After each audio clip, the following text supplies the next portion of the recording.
Hi friends, ಇವತ್ತಿನ video ಮೂಲಕ ಅಮ್ಮ ಮಾಡುವಂತಹ ವಿಧಾನದಲ್ಲಿ ಟೊಮೆಟೊ ಚಟ್ನಿ ಯಾವ ರೀತಿ ಮಾಡೋದು ಅಂತಂದ್ಬಿಟ್ಟು ತೋರಿಸ್ಕೊಡ್ತಿದ್ದೀನಿ. ಈ ರೀತಿ ನೀವು ಟೊಮೆಟೊ ಚಟ್ನಿ ಮಾಡಿದ್ದೀರಾ ಅಂತಂದರೆ ರೈಸ್ ಜೊತೆಗಂತಲೇ ಅಲ್ಲ, ನೀವು ಟಿಫನ್ ಐಟಮ್ಸ್ ಅಂದರೆ ದೋಸೆ, ಇಡ್ಲಿ, ಚಪಾತಿ ಎಲ್ಲದಕ್ಕೂ ಸಹ ಈ ಟೊಮೆಟೊ ಚಟ್ನಿ ಕಾಂಬಿನೇಷನ್ನು ತುಂಬಾ ಚೆನ್ನಾಗಿರುತ್ತೆ. ಸೊ ನೀವು ಈ ರೀತಿ ಟೊಮೆಟೊ ಚಟ್ನಿ ಮಾಡಿದ್ದೀರಾ ಅಂತಂದರೆ ಒಂದು ತುತ್ತು ಜಾಸ್ತಿಯಾಗೇ ತಿಂತೀರಾ, ಅಷ್ಟು ರುಚಿಯಾಗಿರುತ್ತೆ ಈ ಟೊಮೆಟೊ ಚಟ್ನಿ. ಸೊ ಬನ್ನಿ ಇವಾಗ ಲೇಟ್ ಮಾಡ್ದಿರ ಈ ಟೊಮೆಟೊ ಚಟ್ನಿ ಯಾವ ರೀತಿ ಮಾಡೋದು ಅಂತಂದ್ಬಿಟ್ಟು ಪಟಾಪಟ್ ಅಂತ ನೋಡೋಣ.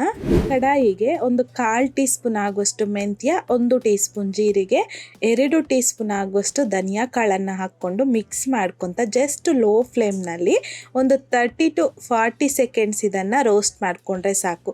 ಒಂದು 40 ಸೆಕೆಂಡ್ಸ್ ಆದ ನಂತರ ಒಂದು 2 ಟೇಬಲ್ ಸ್ಪೂನ್ ಆಗುವಷ್ಟು ಎಳ್ಳು ಹಾಕ್ಕೊತಾ ಇದ್ದೀನಿ. ಎಳ್ಳನ್ನು ಅಷ್ಟೇ ಲೋ ಫ್ಲೇಮ್ನಲ್ಲೇ ಒಂದು 30 to 40 ಸೆಕೆಂಡ್ ಆಗುವಷ್ಟು ರೋಸ್ಟ್ ಮಾಡ್ಕೊಳ್ಳಿ. ಅಂದರೆ ಸ್ವಲ್ಪ ಲೈಟಾಗಿ ಗೋಲ್ಡನ್ ಕಲರ್ಗೆ ಎಳ್ಳನ್ನೋದು ಚೇಂಜ್ ಆಗುತ್ತೆ. ಈಗ ಫ್ಲೇಮ್ನ ಆಫ್ ಮಾಡಿಕೊಂಡು ಒಂದು ಪ್ಲೇಟಲ್ಲಿಗೆ ತೆಗೆದು ಪಕ್ಕಕ್ಕೆ ಇಟ್ಕೊಳ್ಳಿ. ಈಗ ಅದೇ ಕಡಾಯಿಗೆ 1 ಟೇಬಲ್ ಸ್ಪೂನ್ ಆಗುವಷ್ಟು ಎಣ್ಣೆ, ಒಂದು 15ರಿಂದ 20 ಒಣಮೆಣಸಿನ್ಕಾಯಿ ಹಾಕ್ಕೊಂಡಿದ್ದೀನಿ. ಲೋ ಫ್ಲೇಮ್ನಲ್ಲಿ ಒಣಮೆಣಸಿನ್ಕಾಯನ್ನು ಅಷ್ಟೇ ಒಂದು 30 ಸೆಕೆಂಡ್ಸು ಫ್ರೈ ಮಾಡಿಕೊಂಡು ಆಮೇಲೆ ಒಂದು 2 ಎಸ್ಲಾಗುವಷ್ಟು ಕರಿಬೇವನ್ನು ಸಹ ಹಾಕ್ಕೊಂಡು ಕರಿಬೇವು ಚೆನ್ನಾಗಿ ಕ್ರಿಸ್ಪಿ ಆಗಬೇಕು. ಒಣಮೆಣಸಿನ್ಕಾಯಿನೂ ಸಹ ಕ್ರಿಸ್ಪಿ ಆಗಿದ್ದಾದ ನಂತರ ಇದನ್ನು ಪ್ಲೇಟಲ್ಲಿಗೆ ತೆಗೆದು ಪಕ್ಕಕ್ಕೆ ಇಟ್ಕೊಳ್ಳಿ. ಈಗ ಅದೇ ಕಡಾಯಿಗೆ ಮತ್ತೊಂದು ಟೇಬಲ್ ಸ್ಪೂನ್ ಆಗುವಷ್ಟು ಎಣ್ಣೆ, ಒಂದು ಅರ್ಧ kg ಆಗುವಷ್ಟು ಚೆನ್ನಾಗಿ ಹಣ್ಣಾಗಿರುತ್ತಲ್ವ ಟೊಮೊಟೊ, ಸೊ ಅದನ್ನು ಕಟ್ ಮಾಡಿಬಿಟ್ಟು ಹಾಕ್ಕೊತಾ ಇದ್ದೀನಿ. ಒಂದು ಅರ್ಧ ನಿಂಬೆ ಹಣ್ಣಿನ ಸೈಜ್ ಆಗುವಷ್ಟು ಹುಣಸೆಹಣ್ಣನ್ನು ನೀಟಾಗಿ ವಾಶ್ ಮಾಡಿಬಿಟ್ಟು ಹಾಕ್ಕೊಂಡಿದ್ದೀನಿ. ನಾನಿಲ್ಲಿ ನಾಟಿ ಟೊಮೊಟೊ ಹಣ್ಣು ತಗೊಂಡಿದ್ದೀನಿ, ಹಾಗಾಗಿ ಹುಣಸೆಹಣ್ಣು ಅನ್ನೋದು ಕಡಿಮೆ ಹಾಕ್ಕೊಂಡಿದ್ದೀನಿ. ಅದೇ ನೀವೇನಾದರೂ ಹೈಬ್ರಿಡ್ ಟೊಮೊಟೊ ಹಾಕ್ಕೊತಿದ್ದೀರಿ ಚಟ್ನಿಗೆ ಅಂತಂದರೆ ಸ್ವಲ್ಪ ಹುಣಸೆಹಣ್ಣು ನೋಡಿಕೊಂಡು ಹೆಚ್ಚು ಕಡಿಮೆ ಮಾಡ್ಕೋಬೇಕಾಗತ್ತೆ. ಹಾಗೆಯೇ ಒಂದು ಮೀಡಿಯಮ್ ಸೈಜಲ್ಲಿ ಇರುವಂಥದ್ದು ಈರುಳ್ಳಿನ ಕಟ್ ಮಾಡಿಬಿಟ್ಟು ಹಾಕ್ಕೊಂಡಿದ್ದೀನಿ. ಒಂದು 10 ಎಸ್ಲಾಗುವಷ್ಟು ಬೆಳ್ಳುಳ್ಳಿನ ಮೇಲೆ ಸಿಪ್ಪೆ ತೆಗೆದ್ಬಿಟ್ಟು ಹಾಕ್ಕೊತಾ ಇದ್ದೀನಿ. ರುಚಿಗೆ ತಕ್ಕಷ್ಟು ಕಲ್ಲುಪ್ಪನ್ನು ಸಹ ಹಾಕ್ಕೊಂಡು ಎಲ್ಲ ಒಂದ್ಸಲ ಚೆನ್ನಾಗಿ ಮಿಕ್ಸ್ ಮಾಡಿಬಿಟ್ಟು ಲಿಡ್ಡನ್ನು ಕ್ಲೋಸ್ ಮಾಡಿ ಮೀಡಿಯಮ್ ಫ್ಲೇಮ್ನಲ್ಲಿ ಒಂದು 4ರಿಂದ 5 ನಿಮಿಷ ಟೊಮೊಟೊನ ಚೆನ್ನಾಗಿ ಸಾಫ್ಟ್ ಆಗೋವರೆಗೂ ಬೇಯಿಸ್ಕೋಬೇಕಾಗತ್ತೆ. ಒಂದು 5 ನಿಮಿಷ ಆದ ನಂತರ ಲಿಡ್ಡನ್ನು ತೆಗೆದು ಮತ್ತೊಂದು ಸಲ ಮಿಕ್ಸ್ ಮಾಡ್ಕೊಳ್ಳಿ. ಆಲ್ಮೋಸ್ಟ್ ನಮ್ಗೆ ಇವಾಗ ಟೊಮೊಟೊ ಅನ್ನೋದು ಸಾಫ್ಟ್ ಆಗಿ ಹೋಗ್ಬಿಟ್ಟಿರುತ್ತೆ. ಈಗ ಸ್ವಲ್ಪ ಕೊತ್ತಂಬರಿ ಸೊಪ್ಪನ್ನು ಸಹ ಹಾಕಿ ಮೀಡಿಯಮ್ ಫ್ಲೇಮ್ನಲ್ಲಿ ಮತ್ತೆ 3ರಿಂದ 4 ನಿಮಿಷ ಚೆನ್ನಾಗಿ ಫ್ರೈ ಮಾಡ್ಕೋಬೇಕು. ಅಂದರೆ ಟೊಮೊಟೊನ ಬೇಯಿಸ್ಕೋಬೇಕು. ತುಂಬ ಡ್ರೈ ಆಗೋವರೆಗೂ ನಾವಿಲ್ಲಿ ಟೊಮೊಟೊ ಹಣ್ಣನ್ನು ಜಾಸ್ತಿ ಬೇಯಿಸ್ಕೋಬಾರ್ದು. ಸ್ವಲ್ಪ ನೀರಿನ ಅಂಶ ಹಾಗೇ ಇರಬೇಕು. ಇದರಲ್ಲಿರುವಂಥ ನೀರಿನ ಅಂಶದಿಂದನೇ ನಾವು ರುಬ್ಕೊಳ್ಳೋವಾಗ ಗ್ರೈಂಡ್ ಮಾಡ್ಕೊಳ್ಳೋವಾಗ ಬೇಕಾಗತ್ತೆ. ಸೊ ನೀರು ಹಾಕಬಾರ್ದು ಎಕ್ಸ್ಟ್ರಾ ಚಟ್ನಿಗೆ. ಹಾಗಾಗಿ ನೋಡಿ ಈ ರೀತಿ ಸ್ವಲ್ಪ ನೀರಿನ ಅಂಶ ಹಾಗೇ ಇರಬೇಕು. ಈ ರೀತಿ ಇದ್ದಾಗ ಫ್ಲೇಮ್ನ ಆಫ್ ಮಾಡಿಕೊಂಡು ಇದನ್ನು ತಣ್ಣಗಾಗಲಿಕ್ಕೆ ಬಿಡಿ.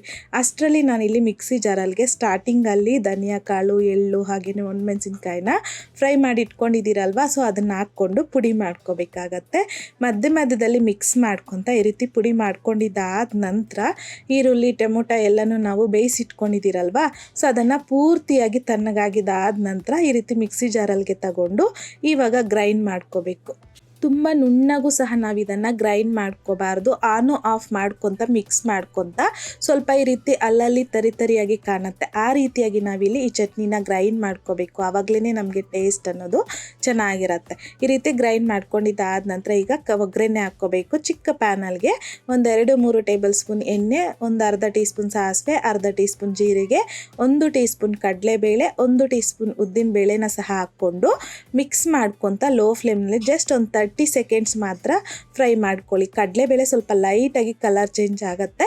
ಈಗ ಒಂದು 2 ಒಣಮೆಣಸಿನ್ಕಾಯಿ, ಕರಿಬೇವನ್ನು ಸಹ ಹಾಕ್ಕೊಂಡು ಲೋ ಫ್ಲೇಮ್ನಲ್ಲಿ ಚೆನ್ನಾಗಿ ಫ್ರೈ ಮಾಡ್ಕೊಳ್ಳಿ. ಈ ರೀತಿ ಕರಿಬೇವು, ಕಡಲೆಬೇಳೆ ಎಲ್ಲನೂ ಗೋಲ್ಡನ್ ಕಲರ್ ಬರುತ್ತೆ. ಈಗ ನಾವು ಟೊಮೆಟೊ ಚಟ್ನಿನ ಆಲ್ರೆಡಿ ರೆಡಿ ಮಾಡಿ ಇಟ್ಕೊಂಡಿದ್ದೀರಲ್ವ ಗ್ರೈಂಡ್ ಮಾಡಿಕೊಂಡು, ಸೊ ಅದನ್ನು ಹಾಕ್ಕೊಂಡು ಲೋ ಫ್ಲೇಮ್ನಲ್ಲಿ ಎಲ್ಲ ನೀಟಾಗಿ ಒಂದ್ಸಲ ಮಿಕ್ಸ್ ಮಾಡಿಕೊಂಡ್ರೆ ಒಗ್ಗರಣೆ ಜೊತೆಯಲ್ಲಿ ಸಾಕು, ನಮಗೆ ತುಂಬ ರುಚಿಯಾಗಿರುವಂತಹದ್ದು ಟೊಮೆಟೊ ಚಟ್ನಿ ಅನ್ನೋದು ರೆಡಿ ಆಗೋಗುತ್ತೆ.